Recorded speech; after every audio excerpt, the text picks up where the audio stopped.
The alarm on Sarah Mitchell's phone buzzed at 4:47 a.m., 13 minutes before her official wake-up time. It was a habit she'd developed over 15 years of commercial aviation, a ritualistic mental preparation for days spent controlling multi-ton aircraft carrying hundreds of human lives. She didn't need the alarm anymore. Her body clock was perfectly calibrated to aviation schedules.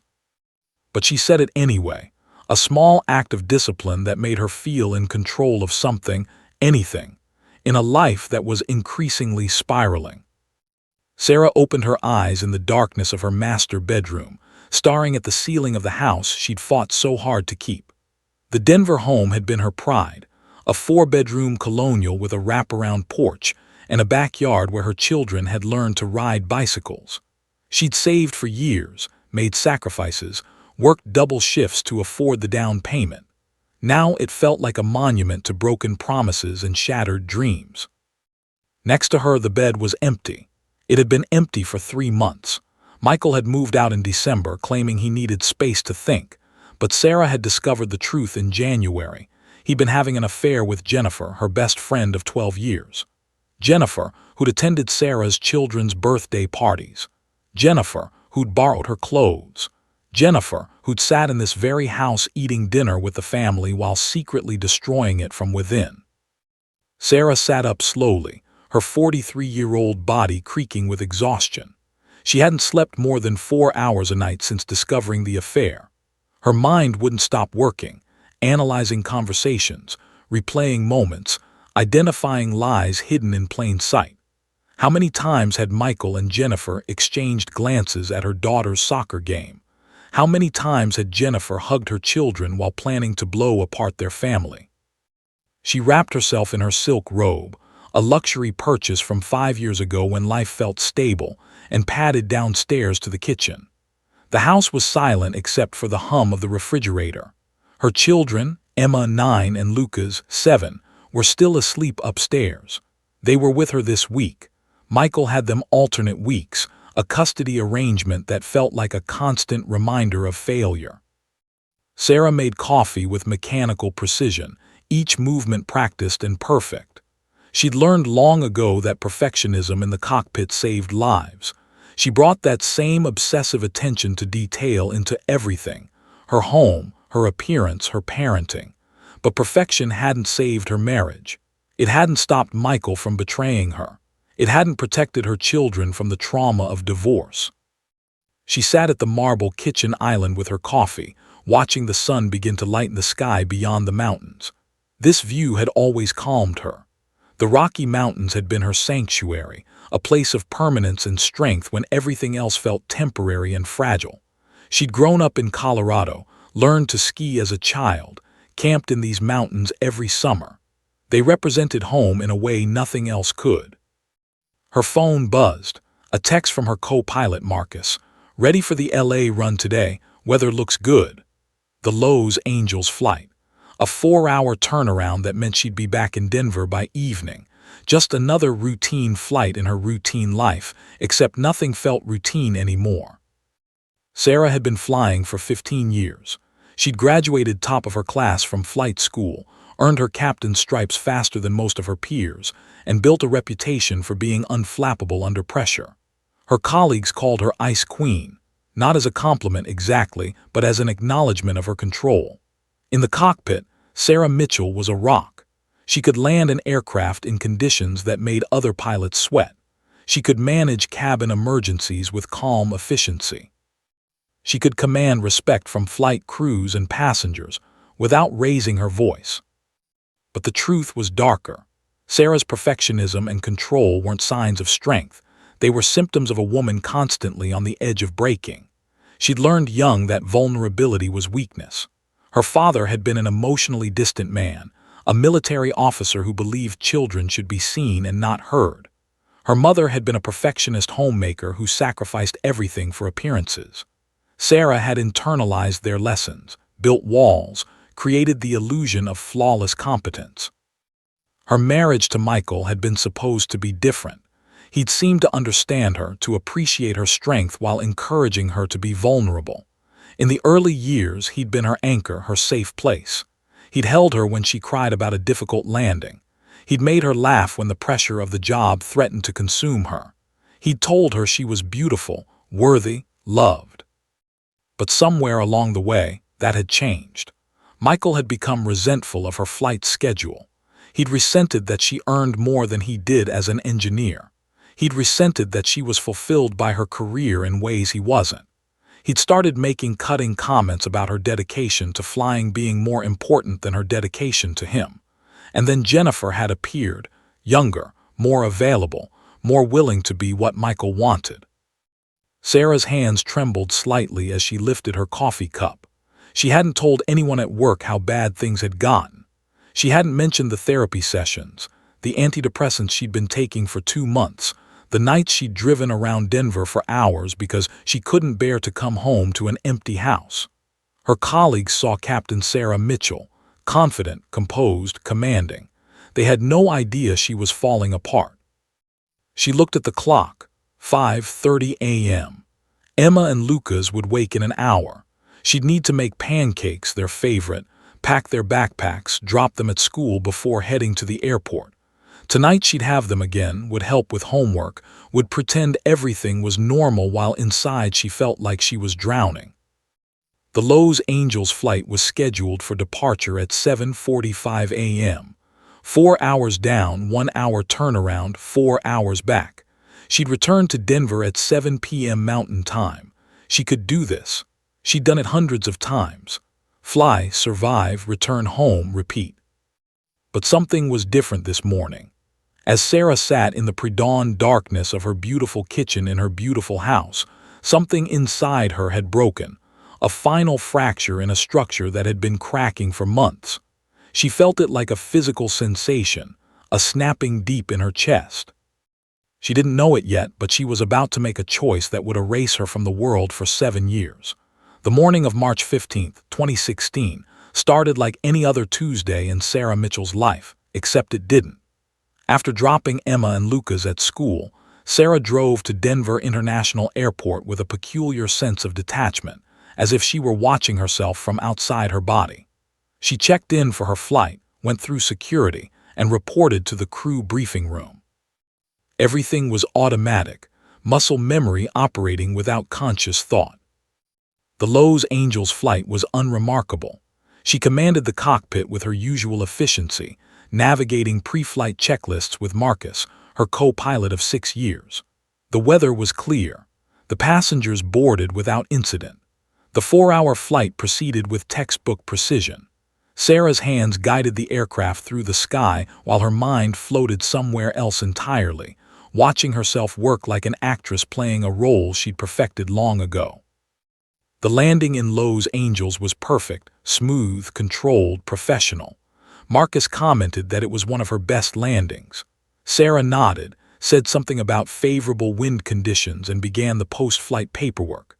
During the 1-hour turnaround, she sat alone in the pilot's lounge, staring at her hands. They looked like someone else's hands. Everything felt like it belonged to someone else. The return flight to Denver was when things changed. Halfway through, at 35,000 feet above the New Mexico desert, Sarah excused herself from the cockpit. She told Marcus she needed to use the restroom. Instead, she walked to the galley where flight attendant Susan was preparing beverages. "I'm not feeling well," Sarah said, and it was the most honest thing she'd said in months. "I need to divert." Susan, who'd worked with Sarah dozens of times, was shocked. Captain Mitchell never got sick.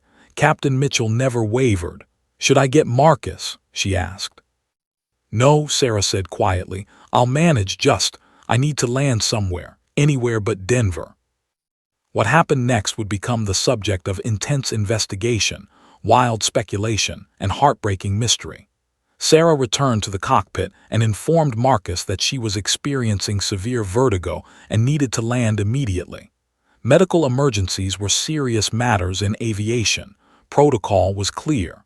Marcus radioed ahead to Albuquerque International Airport. Emergency services were alerted. An emergency landing was prepared. But when the aircraft touched down in Albuquerque, Sarah didn't deplane with the emergency medical team waiting to assist her.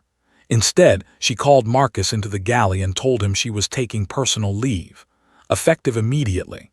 She didn't know when she'd return. Marcus was bewildered, arguing that she needed to follow protocol, that she couldn't just abandon a flight crew, that there would be consequences. Sarah listened with the calm of someone who'd already accepted those consequences. She deplaned at Albuquerque, walked through the terminal in her airline uniform, and simply disappeared into the crowd. What Sarah did in those first hours after leaving the airport would remain largely unknown, but the facts that emerged were chilling. She rented a car using her credit card at 4:15 p.m. She drove north on I-25 toward Colorado. At 6:47 p.m., a credit card transaction showed she'd purchased gas in Las Vegas, New Mexico. After that, nothing.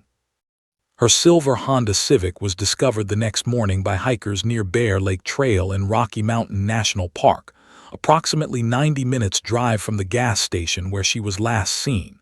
The engine was still running when park rangers arrived.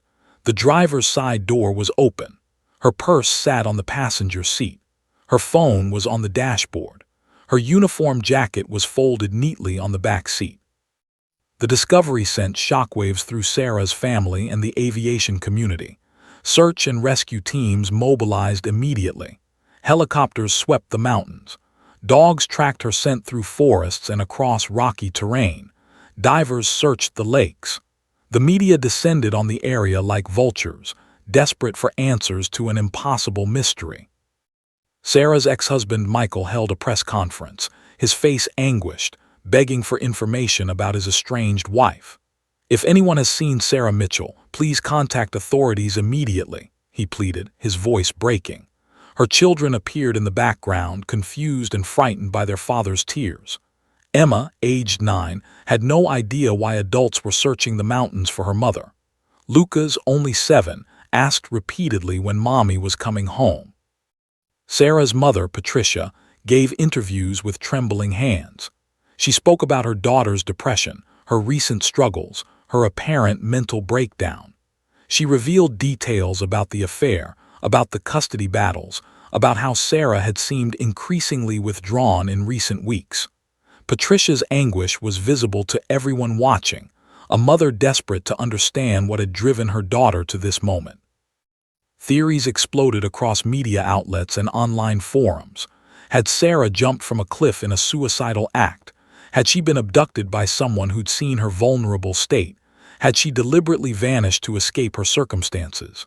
Search teams combed the mountains around Bear Lake Trail, expanding their perimeter each day. They found nothing. No body, no clothing, no evidence of what had happened. After 2 weeks, hope began to fade. After a month, search efforts were scaled back. After 3 months, the case went cold. Sarah Mitchell became another missing person, another unsolved mystery, another family's tragedy. Her photo was posted on missing persons websites. Volunteers continued searching intermittently. Online sleuths obsessed over theories. But as weeks turned into months and months into years, the intense focus faded. Her father, Charles, suffered a massive heart attack 18 months after Sarah's disappearance. Before he died in the hospital, he asked his wife repeatedly if there had been any word about their daughter. There hadn't been. He died without answers. Patricia aged decades in a single year, her hair turning completely white. She attended therapy, took medications for anxiety and depression, and spent her remaining energy trying to help Sarah's children understand that their mother's disappearance wasn't their fault. Michael eventually remarried, not to Jennifer, whose affair with him had ended when the scandal became public. He obtained full custody of Emma and Lucas, though he let them visit their grandmother regularly. The children grew up without their mother, told conflicting stories by different adults, confused about why Mommy had left them. 7 years would pass before anyone understood what had happened to Captain Sarah Mitchell. 7 years of uncertainty. 7 years of wondering. 7 years of a family fractured beyond repair, held together only by the desperate hope that one day, somehow, Sarah would come home. But Sarah wasn't coming home, not yet. She was lost somewhere in America, broken and healing simultaneously, existing in a space between life and death, between the person she'd been and the person she was becoming.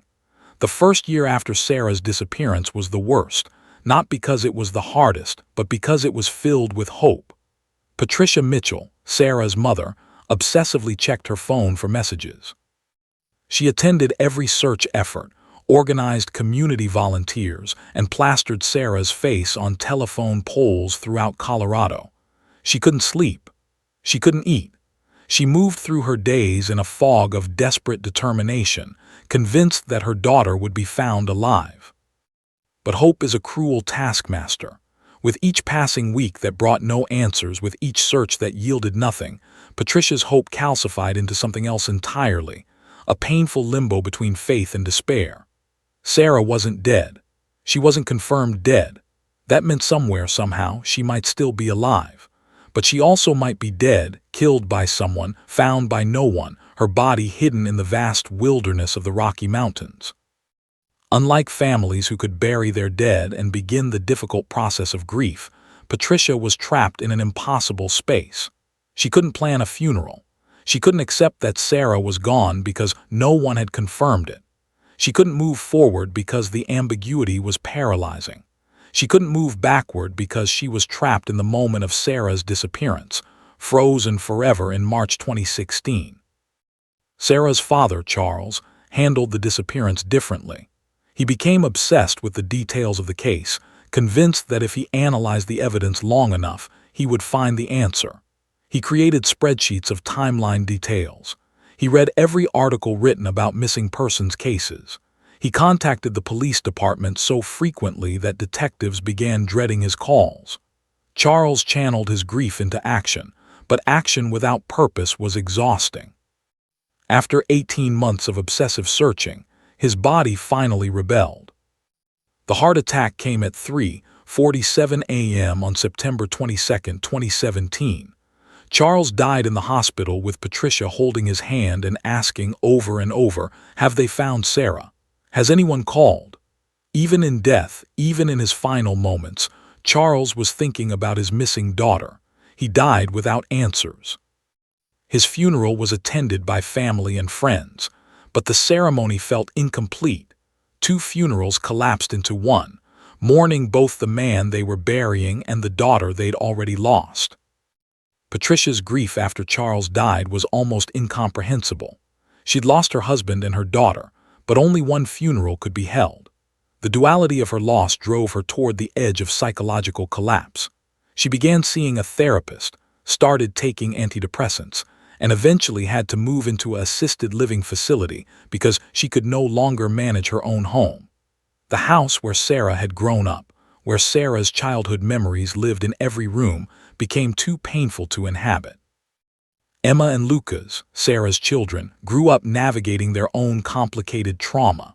They were 9 and 7 when their mother vanished, old enough to understand that something terrible had happened, but too young to fully comprehend it. Michael, their father, tried his best to shield them from the worst details, but information leaked through: schoolyard gossip, overheard adult conversations, internet searches they shouldn't have done. Emma, particularly, became obsessed with the mystery of her mother. As a teenager, she spent hours reading articles about missing persons cases, watching documentaries about unsolved disappearances, and analyzing the facts surrounding her mother's vanishing. She created theories, searched for clues, and became convinced that if she tried hard enough, she could solve the mystery that had eluded professional investigators. It was her way of maintaining a connection to a mother she barely remembered. Lucas took a different path. He tried to forget. He didn't talk about Sarah at school. He didn't search for her online. He constructed a narrative in which his mother had simply never existed, as if by denying her memory he could escape the pain of her absence. But this strategy came with its own psychological cost, deep-seated abandonment issues that would plague him into adulthood. Both children were caught between conflicting emotions. They were angry at their mother for leaving them. They were heartbroken that she was gone. They were ashamed of their anger because their mother was missing and possibly dead. They were resentful of their father's attempt to move on and build a new life with a new wife. They were haunted by questions they could never answer. Why did Mommy leave? Was it our fault? Will we ever see her again? The media coverage, so intense in the first months, gradually faded into nothing. By year 2, Sarah Mitchell's disappearance was old news. New missing persons cases captured public attention. News cycles moved forward. The newspaper articles yellow and archived. The online forums about her case became less active. The volunteers who'd searched the mountains moved on to other causes, other missing persons, other tragedies. But in the spaces where public attention faded, private suffering continued unabated. Patricia attended therapy twice a week. She participated in support groups for families of missing persons, where she met other parents and spouses living in the same agonizing limbo. These groups became her lifeline, the only place where her continued grief was understood and validated. Missing persons posters, once vibrant and impossible to ignore, yellowed in coffee shops and on telephone poles. Rain damaged them. Wind tore them. New posters covered them. Sarah's face, frozen at age 43, became just another sad image people passed without truly seeing. The psychological impact of watching her mother's disappearance become forgotten was almost worse than the initial loss for Emma and Lucas. By year 5, most of Sarah's friends had stopped calling, not out of callousness but because there was nothing to say. The case was cold. There were no new developments. There was nothing but the endless, exhausting continuation of not knowing. By year 6, Patricia's health was failing. The stress and grief had taken their toll. She had a diagnosis of early-stage Parkinson's disease. She suffered from chronic pain, insomnia, and depression that medication could barely manage. She spent her days wondering if she would die without ever knowing what happened to her daughter. By year 7, Sarah's disappearance had become ancient history, a footnote in missing persons databases, a tragedy that had faded from public consciousness but never faded from the consciousness of those who loved her. Emma, now 16, had learned to live with the not knowing. Lucas, now 14, had built emotional walls so high that few people could reach him. Patricia, now 72, spent her days in physical and emotional pain, waiting for answers that seemed like they would never come. And somewhere in America, living under an assumed identity in Arizona, working as a ranch hand, eating simple meals, and healing from psychological wounds so deep that few would ever understand them, Sarah Mitchell was also learning to live with her own version of the not knowing if her children had survived her absence, not knowing if her family still loved her, not knowing if she deserved to ever come home. The disappearance had fractured time itself, creating two parallel universes, one where Sarah's family was slowly dying from unanswered questions, and one where Sarah was slowly healing from the psychological breakdown that had forced her into exile. Neither universe was sustainable. Both were running out of time. 7 years earlier, in the scorching Arizona desert near a small town called Wilcox, Sarah Mitchell had been found half dead by the side of a rural highway. She'd been missing for 43 days. Her name was gone. Her identity was gone. Everything that defined Captain Sarah Mitchell had been erased, leaving behind only a hollow shell of a human being, a woman with no memory of how she'd arrived in the Arizona wasteland, no identification, no possessions except the clothes on her back. Maria Hernandez, a retired nurse in her 60s who lived on a small ranch outside of town, had found Sarah lying in a ditch beside her property. Sarah was severely dehydrated, suffering from sun exposure, malnourished, and in the grip of a psychiatric crisis so profound that she barely registered Maria's presence. Most people would have called an ambulance. Maria did something different. Maria brought Sarah into her home, gave her water, and waited. She didn't ask questions. She didn't demand explanations. She simply cared for this broken woman with the gentleness of someone who understood that healing couldn't be rushed. For the first 3 weeks, Sarah was barely conscious, cycling through nightmares and hallucinations born from her shattered mind. She screamed in her sleep. She woke up convinced she was drowning. She didn't know her own name. Maria had retired from nursing because she'd burned out on the hospital system, exhausted by trying to heal people's bodies while their minds remained broken. But caring for Sarah in those early days reminded her why she'd become a nurse in the first place: to help people in their darkest moments, to be present without judgment, to believe in human resilience when all evidence suggested there was nothing left to believe in. Slowly, imperceptibly, Sarah began to return to herself. Not the person she'd been, that Sarah was gone forever, but a new Sarah, a different Sarah, began to emerge from the ruins of the old one. After 6 months with Maria, she could hold a conversation without trembling. After a year, she could work in the ranch garden without experiencing panic attacks. After 2 years, she could think about her children without wanting to die. Maria never forced Sarah to reveal her identity or her past. When Sarah was ready, pieces of the story emerged. Sarah told Maria about the airline captain she used to be, about the marriage that had imploded, about the affair, about the moment in the cockpit when she'd realized she couldn't go home, that the person she'd been was too broken to survive in the life she'd constructed. What Sarah didn't tell Maria, and what Maria never asked, was whether Sarah's disappearance had been intentional. Had she deliberately driven to that location and walked into the desert? Had she gotten lost? Had she attempted suicide? The ambiguity remained, but it didn't matter to Maria. What mattered was that Sarah was alive and becoming more human with each passing day. Sarah worked on Maria's ranch, maintaining fences, caring for horses, growing vegetables in the hot Arizona soil. The physical labor was healing in ways therapy could never be. Her hands, which had once commanded aircraft through the sky, now learned the satisfaction of tangible, immediate results. Plant a seed, water it, watch it grow. The simplicity was profound. Years passed. Sarah's driver's license had expired. She had no social security documentation. She existed off-grid, paid in cash, avoided official systems.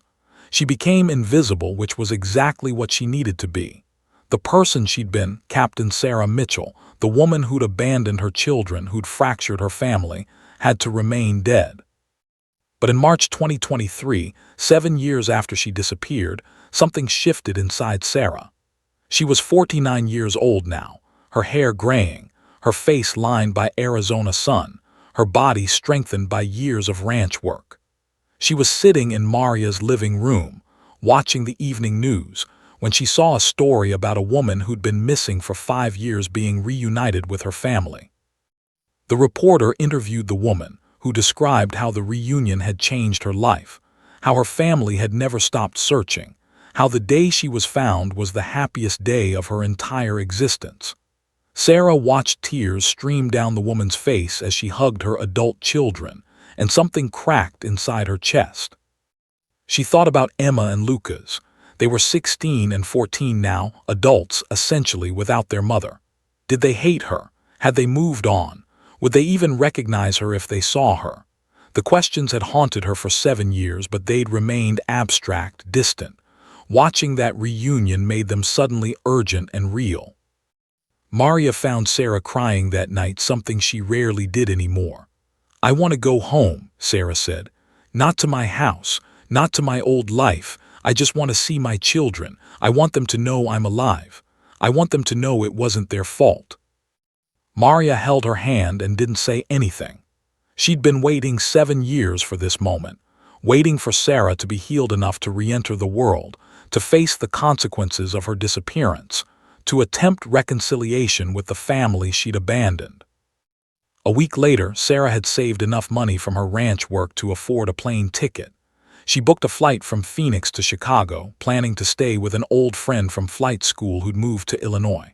She would reach out carefully to Emma and Lucas, hoping they would be willing to meet her. She had no plan beyond that. She didn't know what to expect. She didn't know if forgiveness was possible.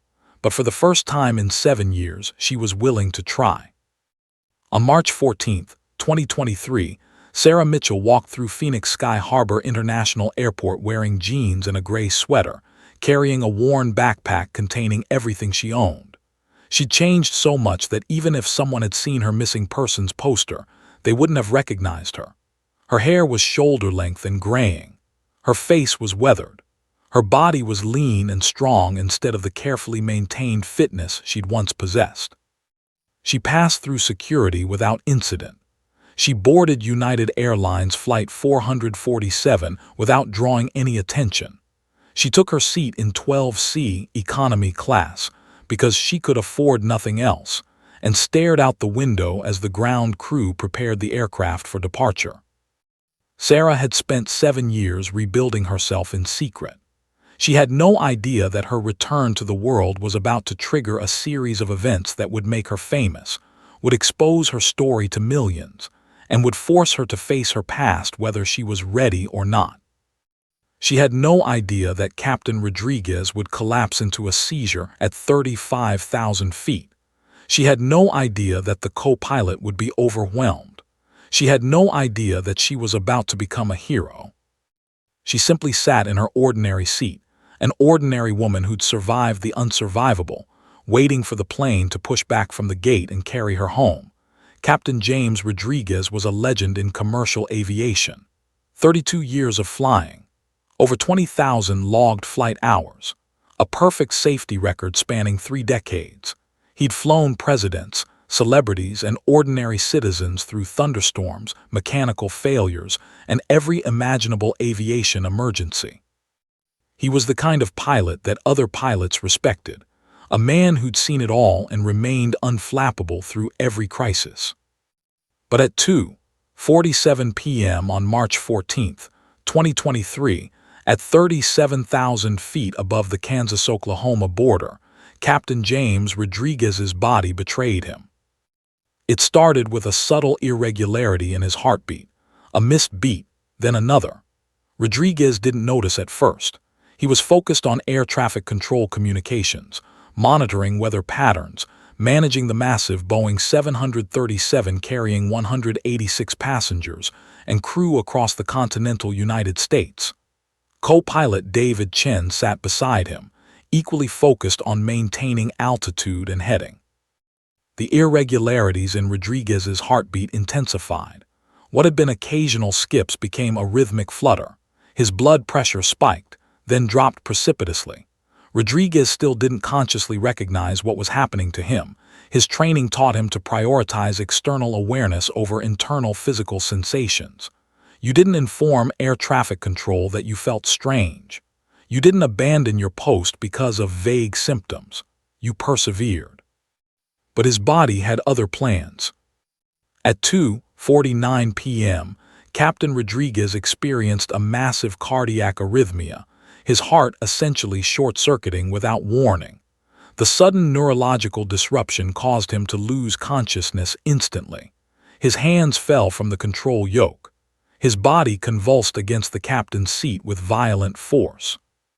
"Captain," co-pilot Chen's voice cracked with alarm as he watched his commanding officer collapse. For a moment, Chen was frozen by shock. This couldn't be happening. Not James Rodriguez, not the most experienced pilot in the airline's fleet. But shock lasted only seconds. Training took over. Chen immediately reached across and gripped the control yoke, taking full manual control of the aircraft. His hands, which had been resting easily on the armrest, suddenly gripped the yoke with white-knuckled tension. "Ladies and gentlemen, this is the flight deck," Chen spoke into his headset, his voice steady despite the panic flooding his system. "We have a medical emergency. Flight attendants, report to the cockpit immediately." The aircraft, carrying 186 human beings, was now under the complete control of a single pilot. In the passenger cabin, conversation ceased as people realized something was wrong. An elderly woman clutched her husband's hand. A businessman paused mid-sentence. A child asked her mother why the man on the intercom sounded scared. David Chen was 34 years old with 8 years of co-pilot experience. He was competent, trained, certified for emergency situations. But he'd never piloted an aircraft alone. He'd never faced a full transatlantic-class flight without a captain managing the strategic overview. His heart was pounding so hard he could hear it in his ears. His palms were sweating so profusely that he had to adjust his grip on the yoke. Flight attendants Nicole and Marcus rushed into the cockpit, stepping over Captain Rodriguez's convulsing body. They were trained in emergency medical response, but untrained in dealing with a pilot incapacitation emergency while the aircraft continued flying. "Call for medical assistance," Chen commanded, maintaining his grip on the controls. "And get me paramedic guidance from the ground, now." Nicole was already on the radio, her voice remarkably calm despite the emergency unfolding around her. "United 447 declaring a medical emergency. Our captain has collapsed. We need immediate medical assistance and landing clearance." Kansas City Air Traffic Control responded within seconds. They were experienced in managing emergencies, but a captain incapacitation was serious enough that they immediately began coordinating with Kansas City International Airport for an emergency landing. Emergency vehicles were alerted. Runway clearance was being arranged. But the aircraft wasn't at Kansas City yet. It was still 200 miles away, and David Chen was flying alone. Marcus, the other flight attendant, was performing CPR on Captain Rodriguez, attempting to restart the elderly pilot's heart. The resuscitation was occurring in a space designed for two people, with tubes and equipment tangling around the captain's body. It was chaotic and desperate and terrifying. Chen's knuckles were white on the yoke. His breathing was shallow and rapid. Every instinct screamed at him to panic, but panic would kill 186 people. Professional discipline overrode every biological impulse toward fear. "Descend to 10,000 feet, Air Traffic Control instructed. Navigate toward Kansas City International." "Roger that," Chen responded, his voice tight but controlled. "Descending through 35,000 feet." The aircraft began its descent.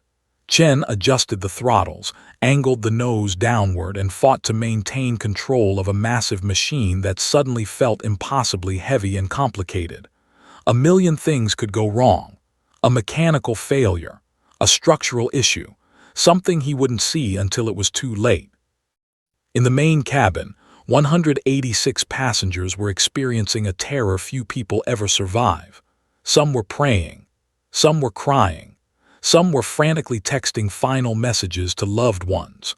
A woman in seat 14B was convinced the plane was going down. The man across the aisle from her was trying to calm her down, though he was equally terrified. A flight attendant made an announcement attempting to reassure passengers, explaining that the crew was handling the emergency and they would be landing shortly. The announcement did almost nothing to reduce the collective anxiety, but it was required protocol. In the cockpit, Marcus continued CPR on Captain Rodriguez. The elderly pilot's face was turning a disturbing shade of blue. His body was responding to the resuscitation with gasping, involuntary movements. It was unclear whether he was alive or dead, conscious or permanently lost to consciousness.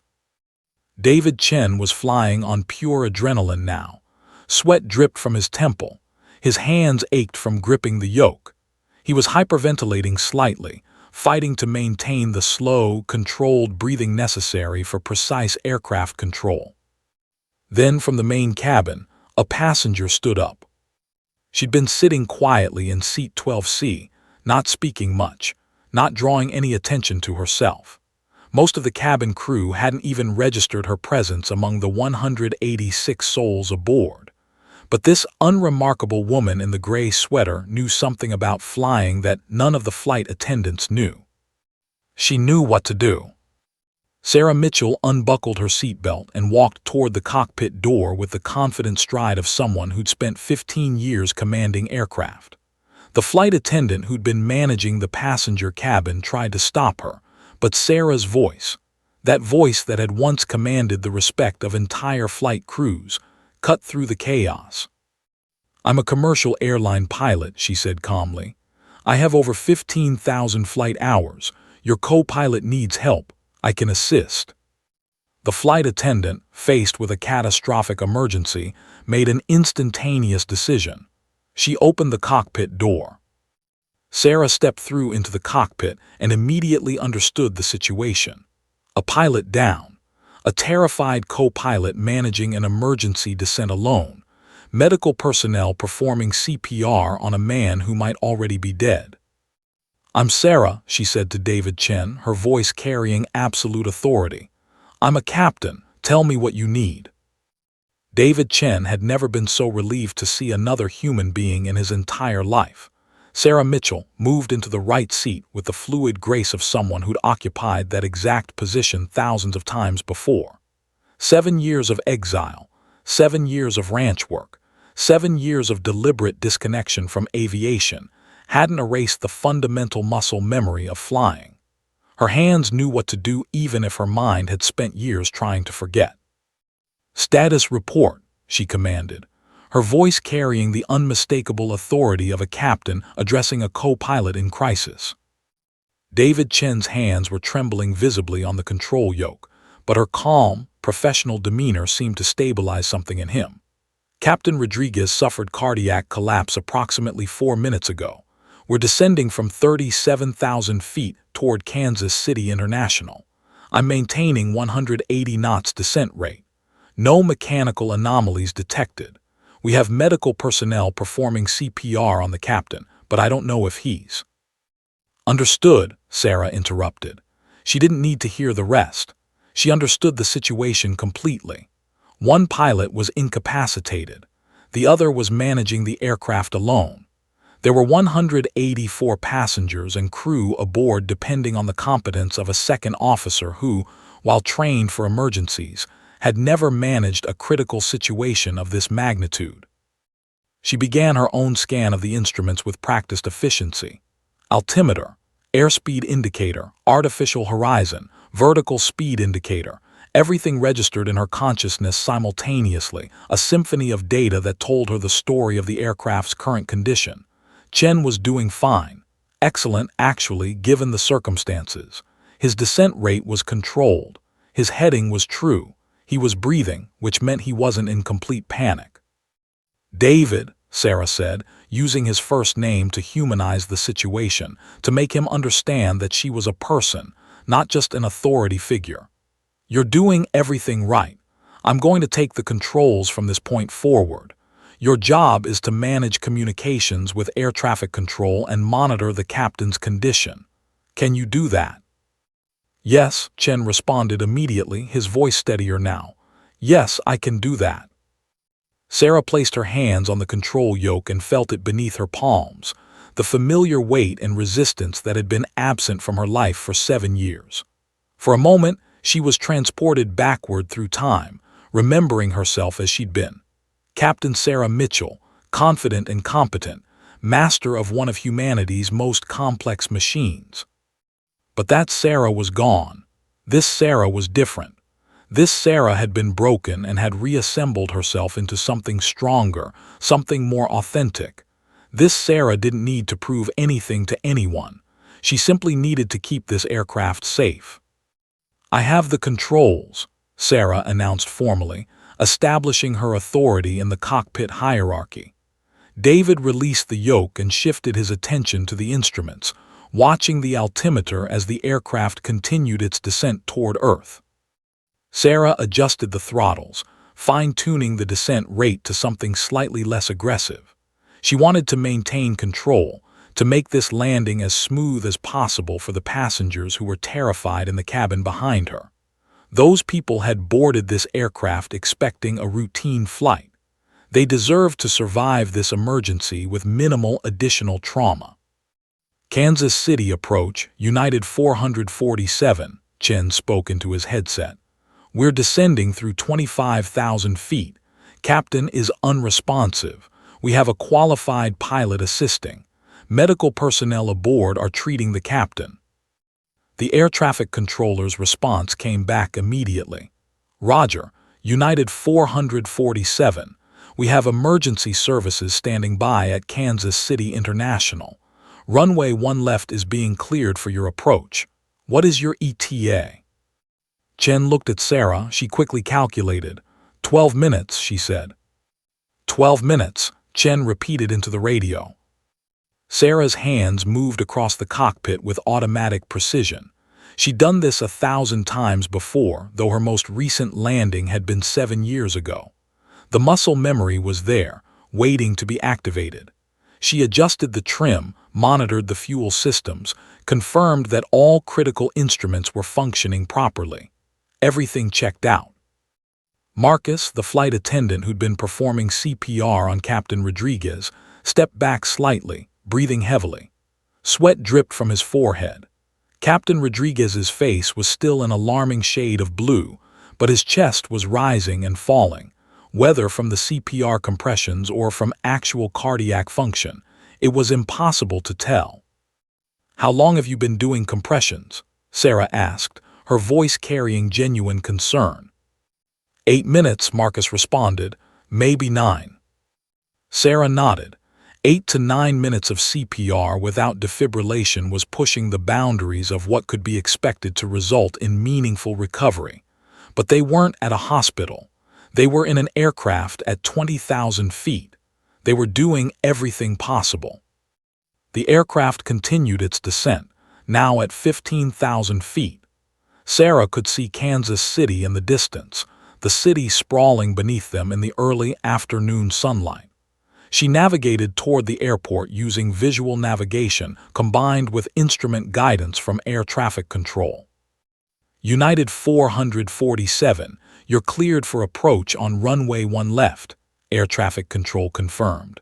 Emergency services are standing by. Roger that, Chen acknowledged. Thank you for the clearance. Sarah banked the aircraft slightly, lining up with the runway that was becoming increasingly visible through the cockpit windows. Her jaw was set with concentration. Everything depended on this next moment. A smooth landing would preserve whatever chance Captain Rodriguez had of survival. A rough landing could cause additional injuries to the passengers and might cause complications for the medical team treating the captain. She adjusted the descent rate one final time, bringing the aircraft down with practiced precision. The runway was rushing toward them now. She could see the emergency vehicles lined up along the tarmac, fire trucks, ambulances, paramedics in bright gear standing ready to respond. Sarah's hands were steady. Her breathing was controlled. She was exactly where she needed to be, doing exactly what she was meant to do. The wheels touched down at 2:59 p.m. exactly as Sarah had calculated. The landing was impossibly smooth, so gentle that several passengers didn't even realize the aircraft had touched ground. The thrust reversers engaged. The aircraft decelerated. The runway markers flashed past at decreasing speed. The aircraft came to a complete stop at 3:02 p.m. For a moment there was absolute silence in the cockpit, just the sound of engines winding down and the hiss of hydraulic systems. Then the cabin erupted. Passengers began screaming, crying, praying. Some were cheering. Others were sobbing with relief. David Chen was trembling, tears streaming down his face. "Thank you," he kept saying. "Thank you, thank you, thank you."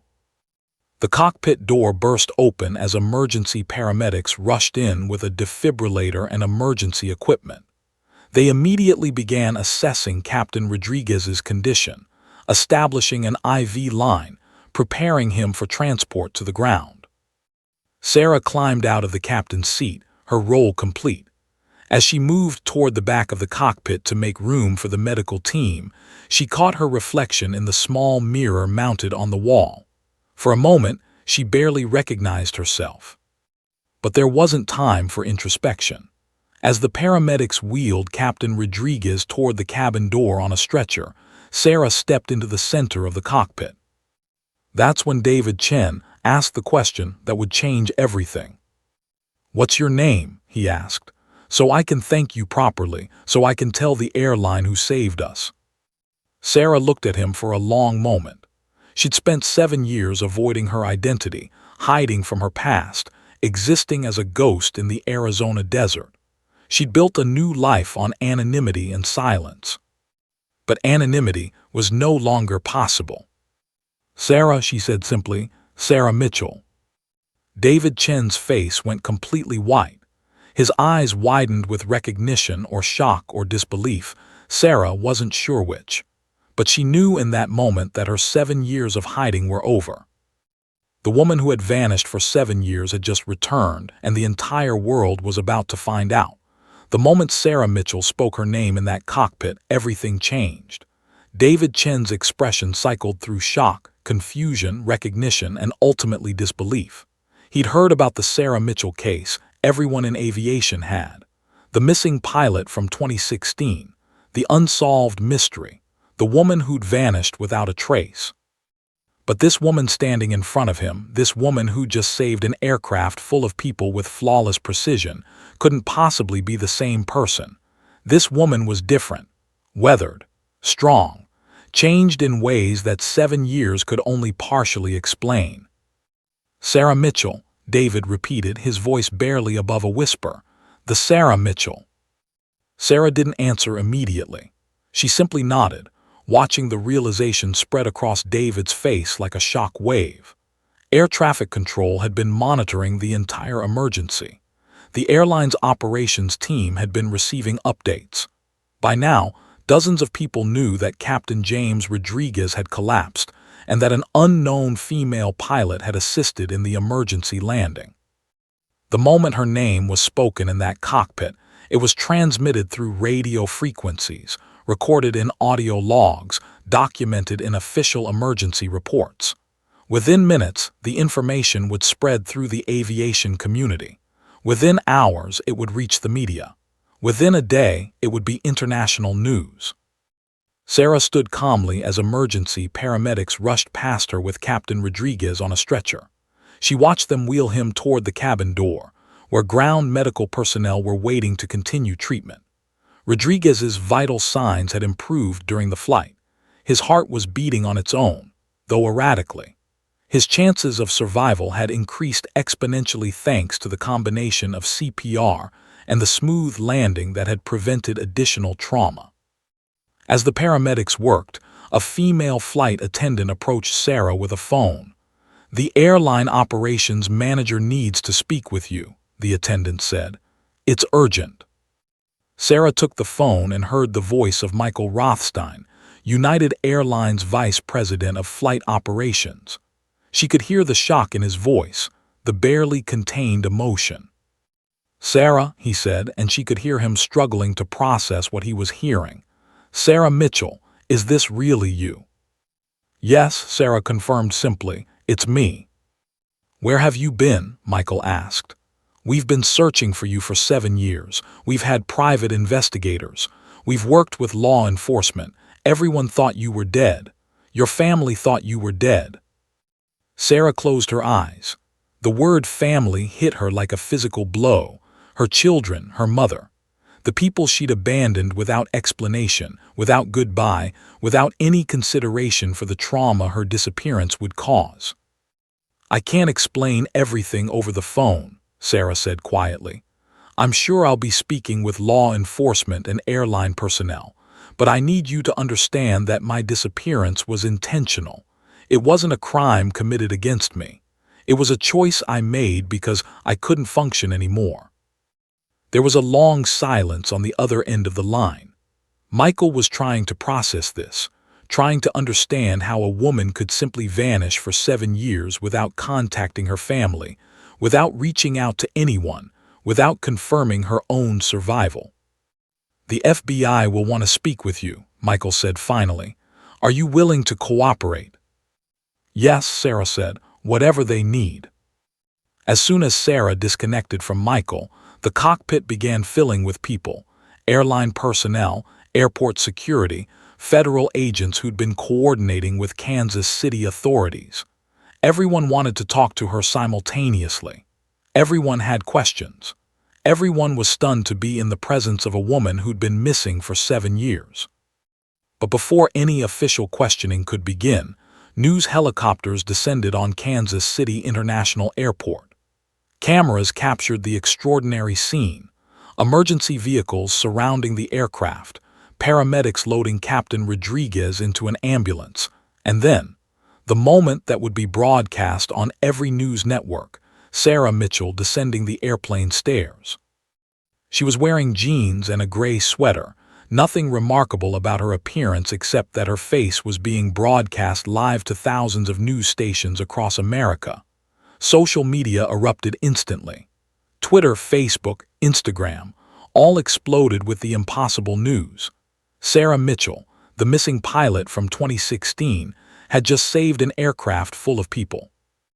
Within an hour, Patricia Mitchell, Sarah's 72-year-old mother, was watching the news coverage in her assisted living facility. She saw her daughter's face and collapsed. Staff rushed to her side, convinced she was having a stroke. But Patricia was conscious, aware, simply overwhelmed by the impossible reality that her missing daughter was alive. Alive. After 7 years of not knowing, of not hopping too hard, of learning to live with devastating uncertainty, Sarah was alive. Emma Mitchell, now 16 years old, was in high school when the news broke. Her teacher was interrupted mid-lecture by whispers and cell phone notifications spreading through the classroom. Then a student raised his hand and asked if it was true if Emma's mother was alive. Emma, who'd spent most of her teenage years avoiding discussions of her missing mother, suddenly found herself the center of attention. Reporters called her father's house. News vans parked outside her school. Her story, which she'd tried so hard to escape, had become impossible to ignore. Lucas Mitchell, 14 years old, was in 8th grade when he learned that his mother hadn't abandoned him through death or accident or tragedy. She'd abandoned him through choice. The anger that flooded through him was almost overwhelming. She was alive. She'd been alive the entire time. She'd simply chosen not to contact her children. At the Federal Bureau of Investigation's field office in Kansas City, Sarah sat across from Special Agent Robert Patterson, a veteran investigator specializing in missing persons cases. Patterson had reviewed the Sarah Mitchell file dozens of times over the years, had theories about what happened, had spent countless hours analyzing the limited evidence. "Where have you been for 7 years?" Patterson asked, his voice neutral and professional. "Arizona," Sarah said, "initially homeless, then taken in by a woman named Maria Hernandez near Wilcox. I've been living on her ranch, working as a ranch hand." "Why didn't you contact your family?" Patterson asked. "Why didn't you call police? Why didn't you tell anyone you were alive?" Sarah's hands trembled slightly. This was the question she'd been dreading. How could she explain that her mind had been so fractured, so broken, that the idea of reintegrating with society had felt impossible? How could she explain that the person she'd been had needed to die for her to survive? "I had a complete psychological breakdown," Sarah said slowly. "After my marriage fell apart, after my affair with Jennifer was discovered, I couldn't function. When I left the airport in Albuquerque, I didn't have a plan. I didn't know what I was doing. I drove aimlessly. I ended up in the desert. I don't remember exactly what happened, but I think I attempted suicide." Patterson's expression shifted slightly. Attempted suicide was a different narrative than abandonment. "Maria found me," Sarah continued. "She could have called police. She could have identified me. Instead, she cared for me without asking who I was. She let me heal without pressure, without judgment. For a long time, I didn't remember being Sarah Mitchell. That person felt like someone else's life. Gradually, I rebuilt myself, but I was terrified of what would happen if I tried to reintegrate. My family had moved on. My children had adapted to my absence. I convinced myself that revealing my survival would only hurt them more." "But you changed your mind," Patterson observed. "Yes," Sarah said. "Recently, I realized that my silence wasn't protecting my family. It was just extending their suffering. I bought a plane ticket to Chicago to visit an old friend. I planned to reach out to my children to try to explain, to see if reconciliation was possible. Instead, your co-pilot had a heart attack," Patterson said. "Yes," Sarah confirmed. "The universe has a strange sense of timing." Patterson leaned back in his chair, studying the woman across from him. By all accounts, She was telling the truth. Her story was consistent. She showed no signs of deception.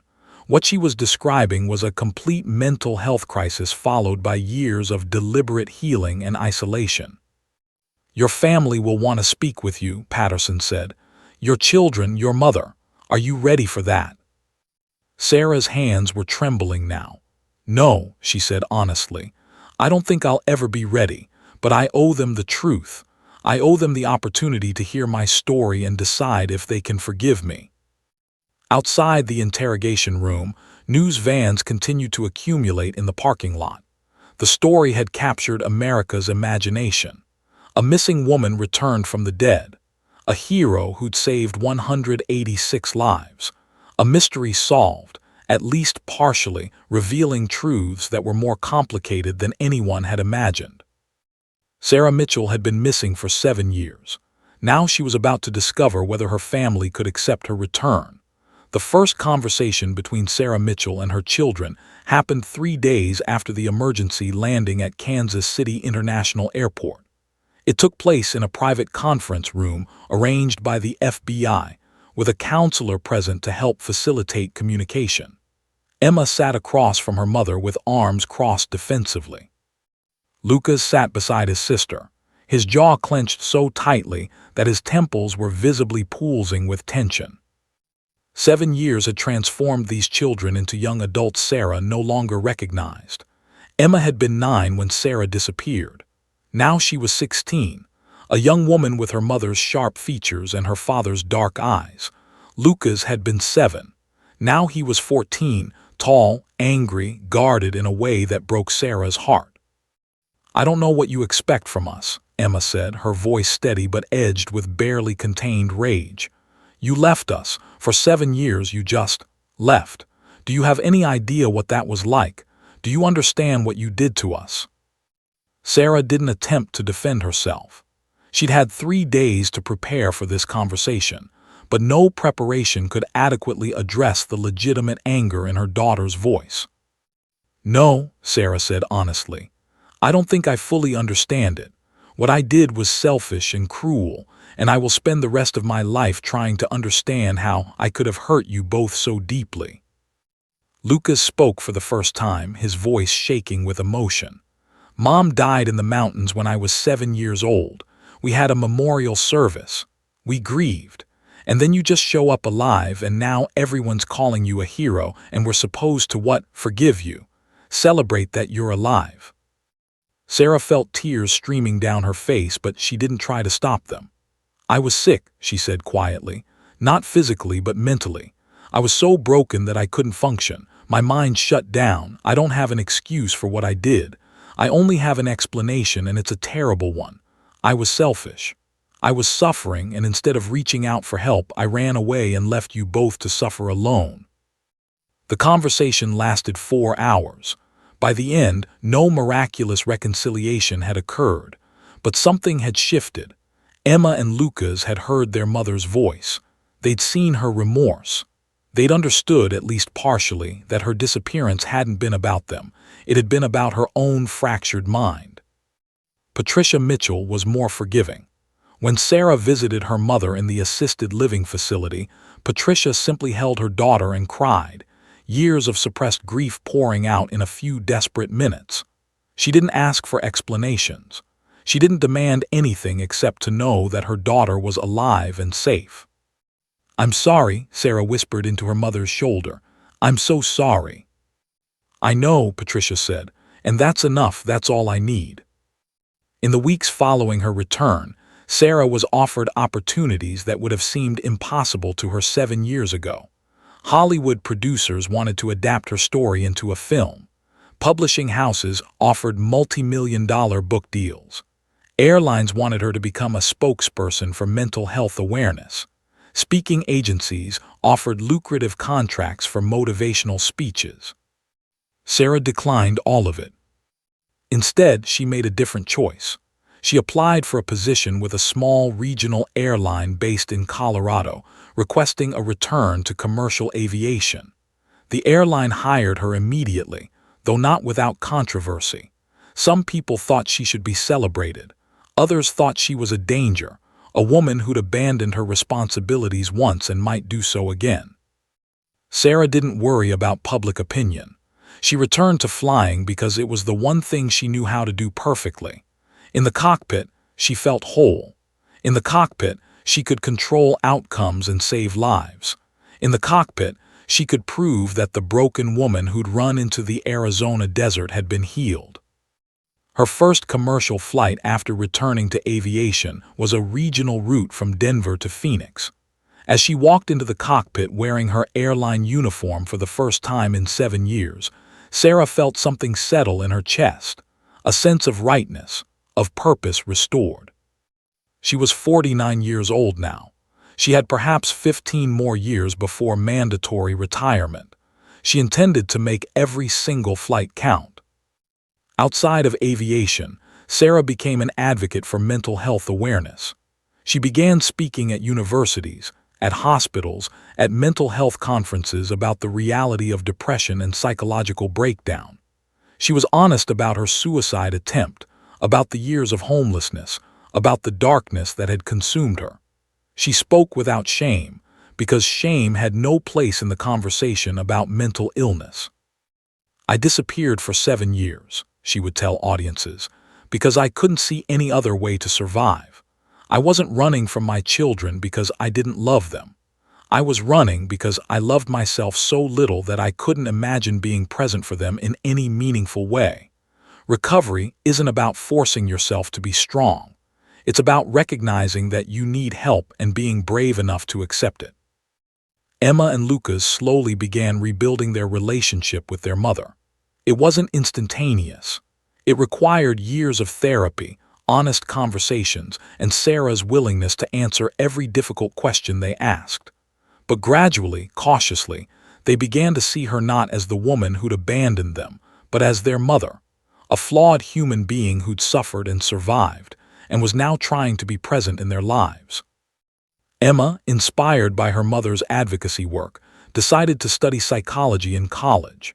She wanted to help people navigate the kinds of mental health crises that had nearly destroyed her own family.